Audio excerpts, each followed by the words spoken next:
Not long ago, I was talking with a brilliant engineer about the challenges that engineers have in coming up with creative ideas. No, not all, and this certainly isn't meant to offend. In fact, we have many engineers in our think tank that are the absolute exemption to that rule.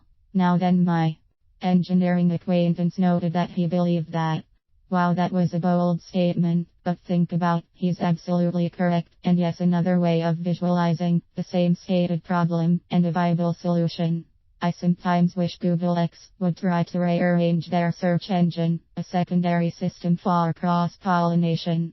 Twitter should be used for people with ideas to post them to the world, fully searchable, not stupid messages or BS party line gotchas. The internet needs an upgrade for human forward progress. Now we are getting somewhere. Do you see where he's going with this? Have you considered this? He's right, isn't he?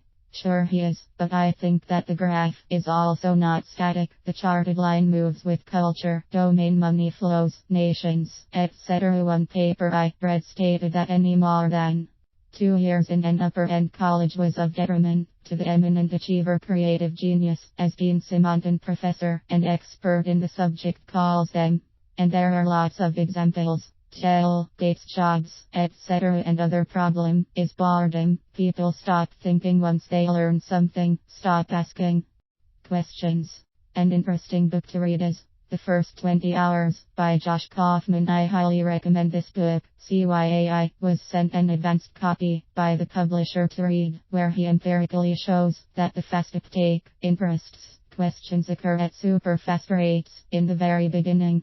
Once someone masters something and becomes in the top 1%, that could take 10,000 hours, then they often find a breakthrough too. So maybe there is a gap in the middle, and maybe someone with fluidity of the mind can maintain the innovative thought process the whole time through passion for the domain or endeavor. What I mean to say is that maybe we need to turn that bell curve on its head and watch for the trap in the gully. That's why you need a think tank to bridge the gap.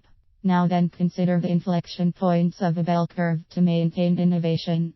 What if you bridge the gap with additional channels or frequencies? Then you get all sorts of humps in your inverted bell curve inverse, and you play that just as you would investing in inverse ETFs using a derivative algorithm. Please consider all this and think on it.